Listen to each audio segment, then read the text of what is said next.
Welcome to the Jeremiah Smith Show. Berm was right. He's very good, and the stock is up. But these are Snap Judgements. They're brought to you by Buyers Auto. Student Appreciation Day in the books. Practice number 8 of spring for Ohio State. That's Bill Landis and Jeremy Birmingham. I'm Austin Ward. I only counted 3 insane catches from Jeremiah Smith, so I don't... Is that not enough? He could have had way more. There were just routes where the ball did not come his way, where I am amazed at what I saw. I'll just leave it at that. Amazed is a good word. We talked about it on Friday's Daily, that he was probably going to deliver on all the hype, and he definitely did. I felt like they were kind of putting him in position to make sure that he did with some of the routes that they were throwing his way, like a couple of go balls that just jumped over defenders to catch. They weren't poorly thrown balls, but they weren't balls that he could just run under full stride. He had to stop, turn, jump over a defender. The one play, no offense to Jermaine Matthews is grabbing his jersey and trying to throw him to the ground, and Jeremiah Smith's no thanks, and I'll just catch the ball. He's a freak. And even Ryan Day, we talked to Ryan Day after. Ryan Day said, I'm going to be careful with what I say because he doesn't want to put too much out there than we're already putting out there. But yeah, whatever you've heard about him, it's legit. It's funny because standing there watching Jeremiah Smith are Marvin Harrison, Chris Olave, and Jackson Smith and Jigba, and you're like, that guy's going to be better than them. And that's stupid. It's a stupid thing to say, but it's probably the right thing to say. If he does... It's not just you saying it. It's also Buckeyes and coaches and other people on the sideline. If he takes care of what needs to be taken care of, and he does the things that he needs to do, we are looking at, the term generational gets thrown around so much anymore, and most of the time it's not correct. In this case, it certainly is. And to whichever of the podcast viewers who is watching this that asked me for an autograph on a sweatshirt and asked me directly to sign my autograph right next to Jeremiah Smith's, I want to apologize for ruining your sweatshirt because where you had Jeremiah Smith sign it, you tried to not do it. Yeah, where you had Jeremiah Smith sign it, you should have just put that in a vase somewhere for the next 4 years. That's where you keep your autos, in a vase. Like a case. Yeah. A very glass case. A very big case. Yeah. That's a vase. A very big case. That's how I pronounce Slap in the case, What's man. a vase? You don't put it in a vase. That's where flowers go. So thank you for asking me to sign your sweatshirt, but I'm sorry for ruining it. Yeah, the one, Bill, I think you started talking about a catch on our right sideline. The one I'm thinking about was over here, close to where we're standing, and he was, Denzel Burke was in coverage on him, and the ball was slightly underthrown, and Jeremiah Smith was like, watch this, to one of the best cornerbacks, maybe the best cornerback returning in college football this year. That was the one. The first one on Jermaine Matthews was more acrobatic, and the second one was just jaw-dropping. I think it was Denzel Burke and Caleb Downs. There were 2 defenders there. Yeah. Didn't matter. There were 2 defenders there. I asked Denzel, he was signing autographs, and I asked him if he was signing them, Denzel Burke, the only guy in this building who can try to cover Jeremiah Smith. And he just shook his head he's the real deal. Again, it's March 13th or whatever. No. It's March 30th. March 31st or whatever day it is. It's very early. Keep trying, you'll get there. It's very early. It's early. It's early, very early. Yeah. Uh-huh. In this grand It's almost experiment. April now. It's gonna be May, and Jeremiah Smith is. Let's move on past him because we could talk about the expectations. We're going to talk about those for the next 6 months now. Sure So can we now just when we do stock watch? You can't. No Jeremiah Smith. It's out. Yeah, okay. They're all gone. All the stock has been taken. Jeremiah Smith, quite good at playing the football. Ryan Day talked afterwards. It was a little bit of a lightning round, and he said, we're going to keep rolling the quarterbacks, keep rotating. That was not really the impression that I got from as this Student Appreciation Day practice went along. It seemed to really be narrowed down and focused on Devin Brown and Will Howard, which I don't think should come as a big surprise. Lincoln Keenholt's got some work, but to me, it felt like every time they were doing something, including with true freshmen, walk-ons, third stringer, you were still going to see Will Howard or Devin Brown out there. So it seems like that separation has at least pulled ahead for the top 2. Yeah, it's probably narrowing a little bit. I guess Julian Sayin definitely took a series, I guess you want to call it, with the first team offensive line in front of him, and I think I think, the first team receivers too. So like they are doing it a little bit still, like rolling guys through, but I think you can see it starting to narrow down a little bit. It certainly felt like Will and Devin Brown were out there more than anybody else was.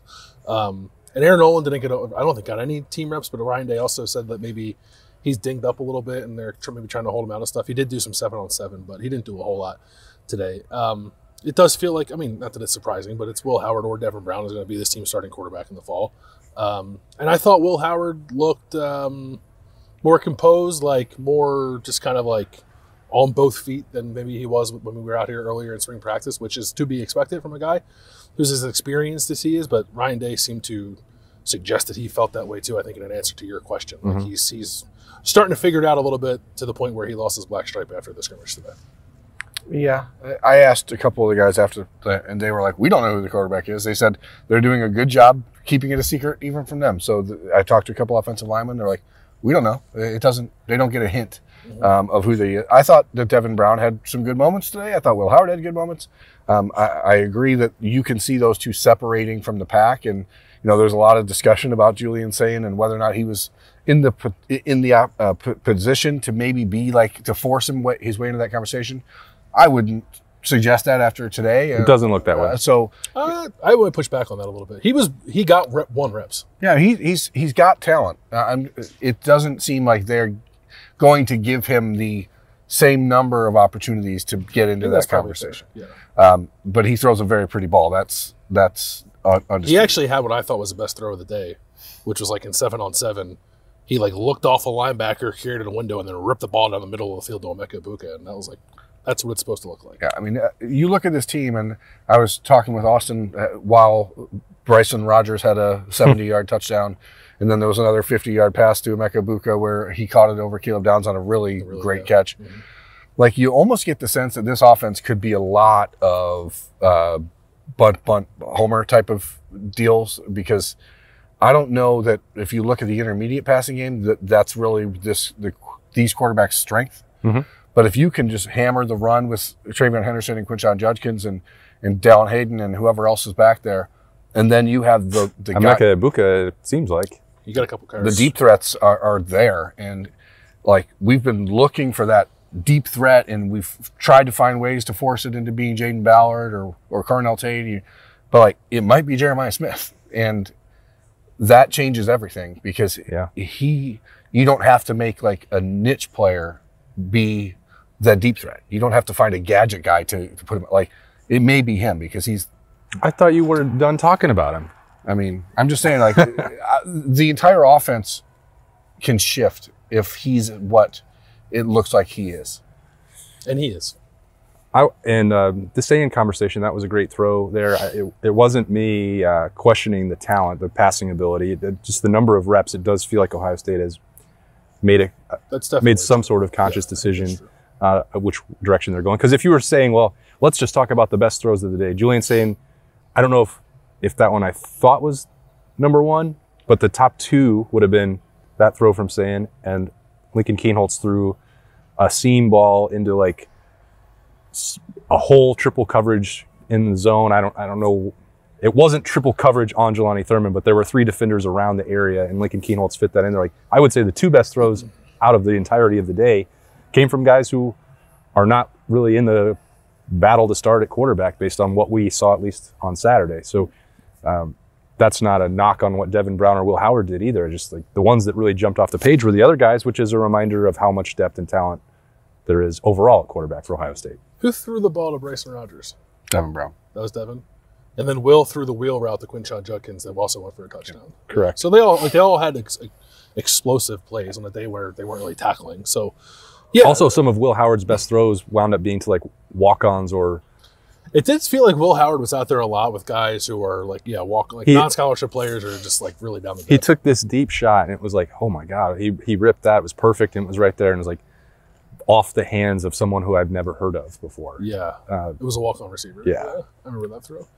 No, he had, and I thought too, I'm kind of glad Ryan Day said it because I thought it watching Will Howard, especially during the third down period later in practice where Jim Knowles was like blitzing like a madman. Like, he sure was. I felt bad for the offense because he was just setting the house on every single play. But there were a couple of times where that was picked up well or if it wasn't quite picked up the right way, like Will Howard has like sudden movements in the pocket that I think are really important, stuff that gets overlooked. And Ryan Day went out of his way to mention those when he talked about it, and also like kind of compared it to C.J. Stroud, which is, high praise. That wasn't the part I was expecting. Yeah, that caught me off guard a little bit too, but I think you do see it with Will Howard, and it's probably just playing a lot of football because, not everyone else in that room has. But I think that's the kind of stuff that's like ultimately going to win him the job. It's not like I don't really think he wows you with his arm. I think he's an inconsistent, maybe at best, kind of deep ball thrower. But he understands what defenses are trying to do. I think his height helps him, and I think like his pocket navigation and like being able to feel pressure and stuff is probably the best of anyone in the room at the moment. I think if you compare that with Devin Brown, and again, this is one day that we saw, some of it just feels like Devin is going to want to lean on that athleticism, and sometimes it feels kind of like jumpy and herky-jerky because he does want to extend plays. And that's a fine way of doing it. And I'm not saying one is better than the other in that, but the way that Will Howard does it is different than the way that Devin Brown does it. So, one is trying to go use his feet, and it feels more like Will Howard wants to do it in the C.J. Stroud way, which, Ryan Day himself made that comparison. I wasn't thinking it because I don't want to put any comparisons on anybody to do C.J. Stroud things, but it does feel like he wants to buy time in the pocket to throw and keep his eyes downfield, and Devin Brown is going to be more of a dual threat, use the legs guy. I'm not a psychologist, let's be clear. I don't have that skill set, but I do wonder if the ankle issues from last year and the way the Cotton Bowl went, like maybe Devin is a little hurried in the pocket when he doesn't need to be. Whereas Will Howard, I think, is used to just extending plays in the pocket because at Kansas State he had to all the time. So I think where it's a challenge for him is on the deep throws, and that's why I think it looks inconsistent because he's just not used to throwing the ball to guys that are as good as these receivers. And so I think his timing's a little different. His timing is off because I just don't think he's used to that. So the more comfortable he gets, just watching him out here from the limited opportunities we got in practice 1 and 2 to the full practice today in practice 8, it's leaps and bounds better. But I don't know that it was still a situation where you look at it and be like, that's the clear-cut guy. Yeah. Because Devin's a competitor, man. Like he's fighting. Yeah, absolutely. You can't, and it's a good competition for both of them. And I think at this point, where a year ago I'd have been like, well, the experience is going to win out for Kyle McCord. It feels like the leader. I think I felt a lot more confident saying that I knew how that battle was going to end. I don't really feel that way right now. I think Devin Brown or Will Howard could go either direction. If you were wagering. And we talked about this before the first day of spring. It's like, what are the chances that he wins it? And we were pretty low. I don't know that there's a huge disparity between the two at this point. Now, there's still half of camp to go, but I didn't leave here thinking like, it's definitely going to end like this. I don't know that. It'll be interesting to see what happens moving forward from here because Ryan Day seemed to suggest that while it does appear that things are narrowing down, it probably will narrow down even more as they progress into the final 2 weeks of spring, and we'll be back out here on the Friday before the spring game, which I don't know how instructive that'll be. It's like we're going to get a Snap Judgements today, like 12 hours later, I actually watch the spring game. But I am wondering if if it's like those two guys getting all the 1 reps or like close to that, if someone starts to pull ahead, because when you're playing with the third team, it doesn't give you a whole lot of opportunity to do much. You're going to look bad at times. It's not going to look great. Yeah. Bill, it's time for your favorite segment of the show. What happened in the trenches? So I'll say I didn't have the best vantage point to watch the whole offensive line. So I want to maybe hold back a little bit on some opinions there. I thought very clearly that Seth McLaughlin is ahead of Carson Hinsman at center. Not just the fact that he was playing with the ones and Carson wasn't, just consistency of play and snaps. I thought Seth was better from what I saw. I didn't get a great look at the right side of the line because I was on the opposite side of the field from them, which is unfortunate. Maybe I should have moved, but I had a good spot. I didn't want to move. You can't give up. There's only one bench over here. There's one bench on this side, and I was sitting there on the bench on this side of the field. You can't give up the good bench. Couldn't give up the good bench. I did see during one-on-ones, there was kind of a cool sequence where, and I don't think I've ever seen a guy go 3 in a row before, but Josh Simmons at left tackle got beat pretty handily by Kenyatta Jackson on he hit him with his outside arm and then beat him back inside. Very next rep, Caden Curry tries to win outside. Josh Simmons just pushes him past the pocket. Nice job by Josh Simmons. And then the third rep in a row, Mitchell Belton tried to hit Josh Simmons with basically the exact same move that Kenyatta Jackson did. And I thought Josh responded really well and beat Mitchell Belton to the inside and kind of walled him off and won that rep as well. So it was nice to see him make that kind of progress. I thought George Fitzpatrick had a couple nice moments. Beyond that, I don't know. I think early on in practice, when we first walked in, Austin Saraveld and George Fitzpatrick were with Seth McLaughlin, Luke Montgomery, and Josh Fryer. And Donovan Jackson and Josh Simmons were with the guys that you think would be the twos. But then when it got to team period... They really threw us for a loop when we walked out. But when they got to team period, it was the five you'd expect it to be. Simmons, Jackson, McLaughlin, Montgomery, and Fryer as the starting offensive line. And that just kind of feels like what it is. Ryan Day said you're still rolling guys. We didn't see that. We saw those five guys as the first team offensive line for the entire practice. Yeah, and he said, well, Josh Fryer has repped a little bit at guard, which we have not been in here in over 3 weeks, right? Mm-hmm. That didn't happen on the first day we were in here. It didn't happen on the second day we were in here, and it did not happen today. Josh Fryer was exclusively at tackle. Yeah, and he looks comfortable, and that's the important thing. It's not about moving him out of there just for fun. If there's someone that's going to be better, then give that guy a shot. But if he's taking those steps to elevate his game, then you shouldn't need to replace him. So I don't think Ohio State wants to replace him at right tackle just to do it. Right. Yeah. From talking to people around here, I think they're content with where things are at on the offensive line with those five. Again, it seems very unlikely to me that the starting five will be anyone other than that group. Yeah, looks that way. All right, we'll have some more, a lot more, I promise you, thoughts on Ohio State Student Appreciation Day scrimmage when we get back into the podcast daily for Monday. We'll think about it overnight.